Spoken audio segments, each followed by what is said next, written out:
everybody, it's Mesby, and I know it's been a while since I did a video in English. For my Spanish speakers, worry not. This information is also good for you because today's topic is about teaching English in Korea.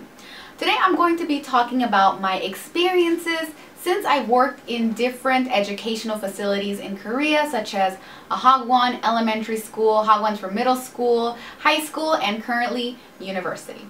So if you're interested in becoming an English teacher in the future here in Korea, or are curious about my experience teaching in Korea, keep watching this video.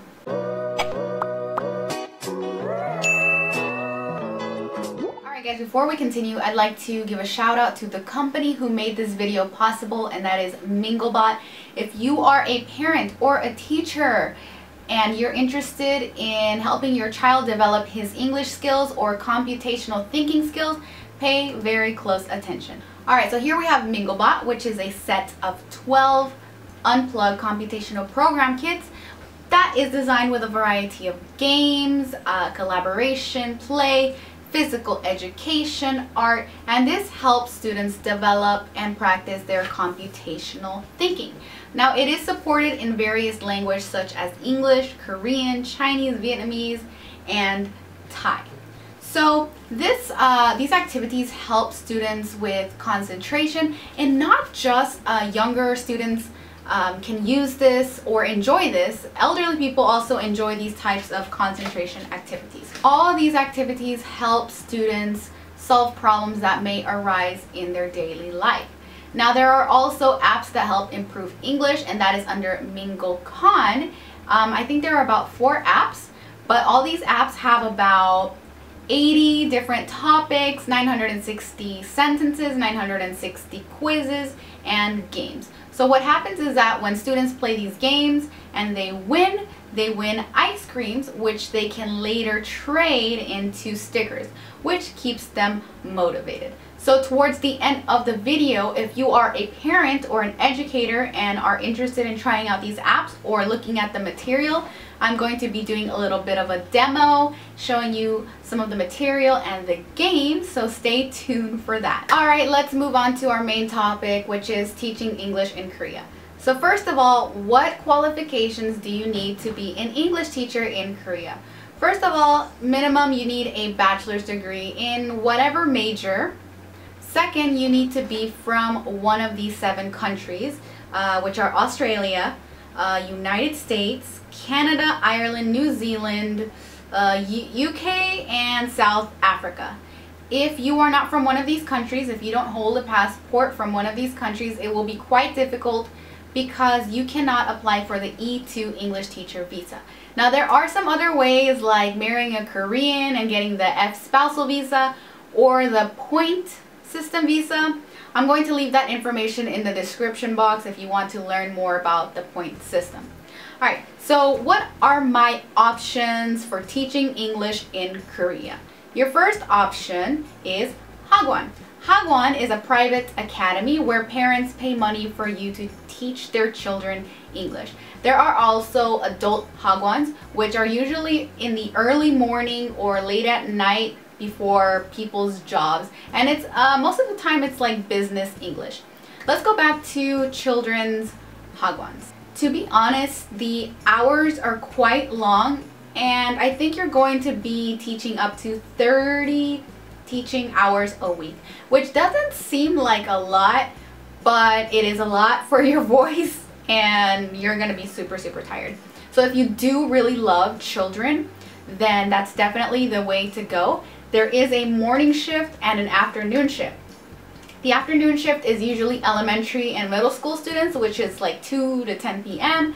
So if you're not a morning person, that's definitely the way to go. Cons: vacation time, 5 days in the summer, 5 days in the winter, and usually the hagwon chooses when you take those vacation days. They might let you take the 5 days off within a week, or they might split it, like 3 days off one week, and then maybe next month you take the next 2. Sometimes there will be weekend work because there's sports days or some type of events to attract more parents. So I personally did not like this experience. That was my first teaching experience, and I was there for about 8 months. I didn't feel like a teacher. I felt more like a clown, and it's all about the money. So whatever the parent says, that's how it goes. So I always don't recommend this route for people, and I've always warned a lot of my subscribers, but then a month later, you know, they message me complaining about their job, but sorry, I warned you. Okay, pay is about a little bit over 2 million won, up to like 3 million depending on experience, depending on location, and they do provide housing. Tips: work with a lot of recruiters if you are going to go the Hagwon route. And also, do not sign the first contract that is offered to you. Give it to a friend to go over it. Some of the red flags for illegal contracts might say like, oh, we will deduct money from your salary if you do this. They can only subtract from your paycheck for health insurance, pension, and taxes. Anything else, absolutely not. So always have an expert or a friend who already works here to look over your contract. Also, to be fired, you need to get at least 3 warnings, verbal and written maybe, or they should give you a chance to kind of fix the issue. Otherwise, if they just fire you on the spot, that is illegal. They need to give you at least a 30-day warning. So check your contract, and there are resources for you. So I'll leave the link down below where you can look at information about illegal things that happen in Hagwon. Alright, what's my next option? Your next option is public school, such as the GEPIC or EPIC program. Now, I have experience with working at a public school for GEPIC. I worked at an elementary school, and I worked at 2 different high schools. I always recommend my subscribers to go this route. It does take longer because there is an application process, there are interviews, but I would still recommend going this route because it's a little bit more chill. The salary isn't as good as working at a Hagwon. It's about 2.1, and they caps at like 2.5 or 2.6. So after a couple of years, I mean, that's it. You just stay at that specific salary. However, good things are that for GEPIC, you at least have 20 days vacation. Here in Asan, it's a different province, so it's a different process. But I see that some of the teachers here, they have up to like 9 weeks a year, which is awesome.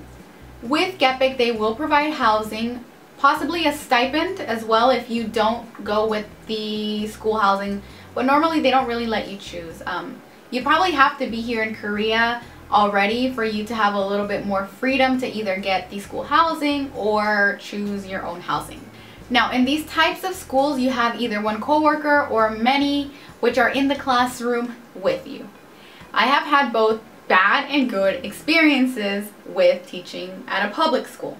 You might get a co-teacher who will just let you lead the class, and then they'll just translate if you need some help. Or you might have the opposite where they lead and then you just kind of stand there for pronunciation purposes. There are some that will just like sit in the back and let you do your thing. It just kind of all depends. So it's very important you ask this during the interviews. Ask your possible Korean co-teacher what is their role in the classroom. I was very lucky that in the high schools, I actually, my co-teachers would sit in the back and let me do my own thing. So I did my own lesson plans. But yes, it was time consuming, but it was fun. So my co-teachers were very chill. They would just sit in the back. And if there were a couple of behavior issues, they are the ones that take care of that. I'm still really good friends with my Korean co-teachers, some of them. So big shout out to them. I miss them so much. To be honest, high school was probably one of the best experiences for me teaching here in Korea because the students are just, most of them are very respectful and they're just hilarious. They're just adorable. Then I would probably choose elementary if it wasn't for the co-teacher I had, making things worse because it was good at the beginning with a different co-teacher, but then he left and then they hired a new lady. It just got awkward. It was just not fun. Ooh, I also forgot to mention in elementary school, they usually have a textbook already for you.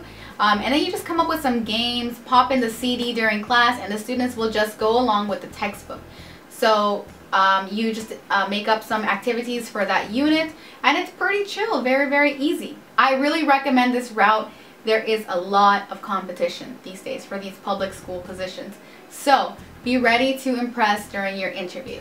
Lastly is university, which I'm pretty new at. I started working at a university in 2019, September, yeah. So requirements, qualifications, you need a minimum of a master's degree plus about 2 years of university experience. Very hard to get. These jobs are very competitive. There are hundreds of applicants for just a few jobs at a university. These days, universities are adding more qualifications and it's just getting harder and harder. I was very lucky that my university counted my teaching experience for high school and elementary school.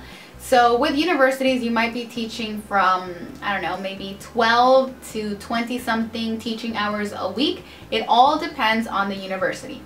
Some will teach less, but they have office hours and are required to stay on campus. Some will teach just a little bit more and then they get a day off. They're not required to stay on campus. I'm not going to say which one because I don't want to give details about my job, but I can tell you that I love my job.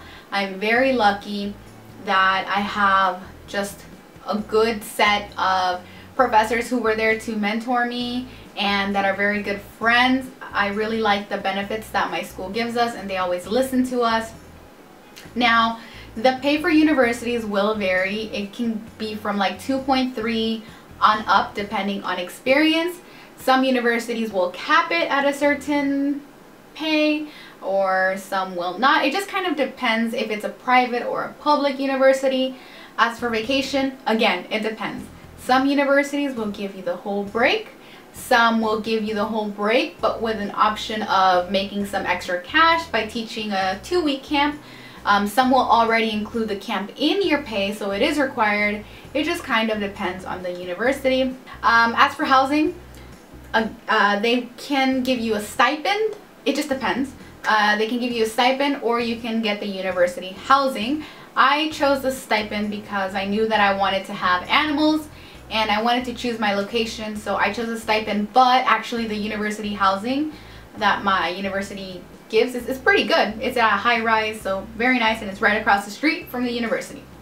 Alright guys, that was kind of a long video, so let's stop here. If you want to hear more information, leave it in the comments below. Leave your questions and I would love to make a video for you all. All the information is down below about teaching English in Korea.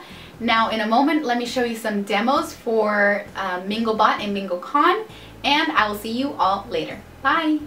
Alright guys, so let's head on over to minglecon.com. If you want to check out what type of content the book contains, you can see some examples right here.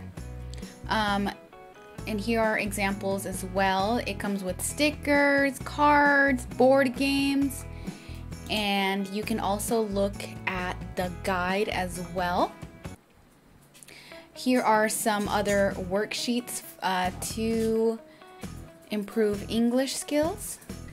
And here is some more information of the apps. So very easy to use. You can search these apps on the App Store and on Google Play as well.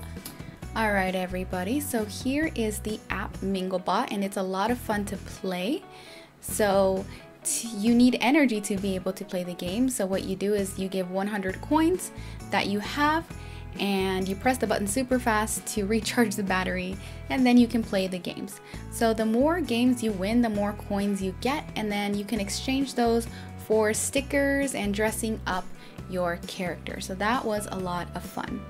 Now this one is one of the English MingleCon apps, and this one is a basketball game. So you review the vocabulary by throwing the baskets. The more you win, the more ice cream you get, and you can trade that for stickers as well. I'm going to leave all the MingleCon information in the description box below so you can get yourself a set of books as well as the apps. And guys, if you haven't subscribed to my channel already, go ahead and do so. And don't forget to turn on the little notification bell so you can get the notifications when there's a new video. Take care guys. Bye bye.